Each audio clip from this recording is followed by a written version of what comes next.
Welcome back to another episode of Advancing Poultry Veterinary Medicine Through Innovation. Dr. Teryn Girard, welcome back. Thanks for having me again. Today's topic or episode title is Advancing Education and Training in Poultry Medicine. And we're happy to have you back on the program, Teryn. Give us a brief background about yourself again, please. Well, currently I'm a veterinarian with Prairie Livestock Veterinarians, and I do strictly poultry medicine. And before I was a poultry vet, I went to vet school at the University of Calgary, and then I actually received my master's in poultry ethology, which is similar to poultry behavior from the University of Alberta prior to that. So, uh, pretty heavily poultry focused. So, when we talk about advancing education, what inspired you to become an educator and mentor in the field of poultry medicine?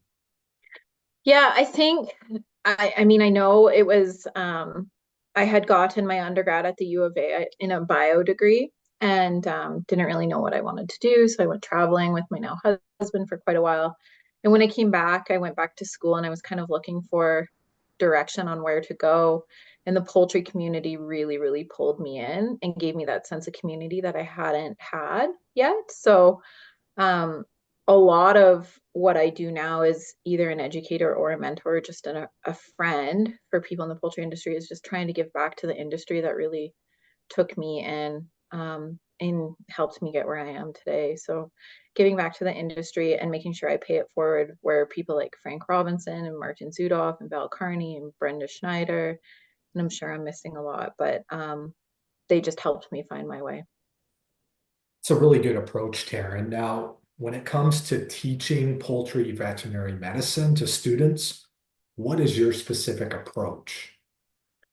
It's different, right? Like most people don't go to vet school to become a poultry veterinarian. And so if I go to the front of the class and I say who wants to be a poultry vet, usually nobody puts up their hand, or recently maybe one per class.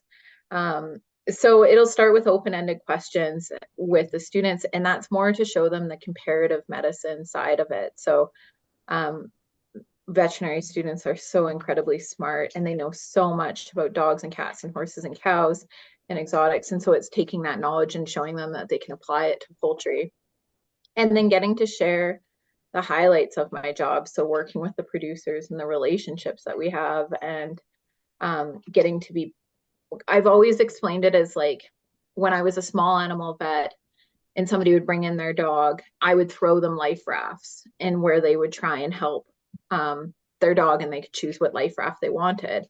Where in poultry medicine, it feels more like I'm on the life raft with them and we have to choose, or I'm on the boat with them. And as it's sinking, we're going to figure out how to fix it together. So we're more of a team. And so sharing that concept with them and just showing them what I love about my job and that they do have the knowledge to go forward in being a poultry vet if they're interested. Now, tell me a little bit about Prairie Livestock, your clinic first. Yeah, Prairie Livestock used to be Prairie Swine Health Services, and then when we developed a poultry chapter to the clinic, it became Prairie Livestock Vets, and it's a team of really engaged individuals on both the swine and the poultry side that really work for client care, bird and swine welfare. Um, and we get to come together we come together every Monday morning, but then we also come together as a vet team too to share collaborative ideas on, again, coming back to that comparative medicine between species and what can we bring back and forth. So it's an incredible team. I can't get enough of them, to be honest. It's really fun. Will you guys keep growing and expanding? And back Yeah. to education again, can you discuss the benefits of stimulation-based training for aspiring poultry vets? I think it's a really good place to start. The way that Prairie practices poultry medicine is we're in the field. And so a lot of the time we're cutting birds right in front of the producer. And so a simulation based training beforehand gives the confidence and gives you an idea of what to start looking for and to develop that rhythm of how you want to start your postmortem or how you want to start your physical exam or your distance exam. So I think it's a really important piece before you get your boots on the ground. Now, sidebar for a minute, Tara, were you involved in brooding? Was that one of your expertise? I wasn't part of the platinum brooding, but I did. I think that's kind of how my career took off in the beginning is when I would sit down with producers and just try and figure out what they needed from a poultry vet and what they needed from a new face in the industry. It was that they were interested in decreasing their first or second week mortality. Um, and so I started getting heavily involved in brooding, would just go help producers place birds and watch them daily to start learning what the producers could teach me. And then that's where we started to really focus on optimal barn management was through brooding. And what do you think about online learning platforms and how they enhance access to poultry veterinary education?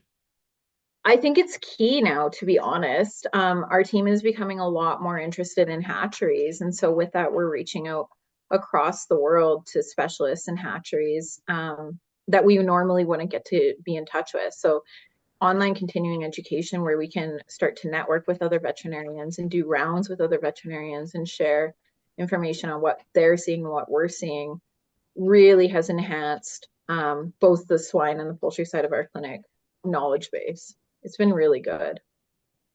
Is there anything noteworthy that you're seeing in the field right now? I mean, we're back into avian influenza right now in the field. We've also had some cases of avian metapneumovirus. And then just the constant, right? We have some bacterial infection, and then we just have a lot of producers that are really interested in preventative care. So going to the barn and looking at bird behavior and opening up their deads for the day and trying to see what's coming before something really takes off. But yeah, we had coryza earlier this year, so it's been, and we had cholera too. So there's been some interesting cases. And kind of wrap up, what advice would you give someone interested in pursuing a career in poultry veterinary medicine? I think just get out there. The community is incredibly welcoming. You have in Alberta specifically, but it doesn't have to be specific to Alberta. But in Alberta, you have the Poultry Innovation Partnership. You have a lot of different veterinarians that are willing to take shadow students, or you have feed companies or industry personnel or processor companies that have people that want to share their knowledge. So I would say get out there and get your boots dirty. That's that experiential learning and make a name for yourself and decide what you like about it, right? The poultry industry has so much to offer that it if you think you only want to be a veterinarian, I would recommend going into the industry and seeing what other roles there are because there's so much to do. And you can really make make a name for yourself, but also decide what you want your career to look like and try building that with the people that you meet. Yeah, well said, because there's more than meets the eye. When you think about Yeah. poultry cider, there's so many different layers to the industry in a great way. And Yeah. Yeah, and like the producers are so welcoming and they're so interested in sharing their information and their background too. So being able to get on farm and listen to them and what they have to offer and what you may be able to bring to the table to them could be really interesting. well, Dr. Teryn Girard, thanks for joining us in another episode of Advancing Poultry Veterinary Medicine Through Innovation. Awesome. Thanks so much for having me, Jim.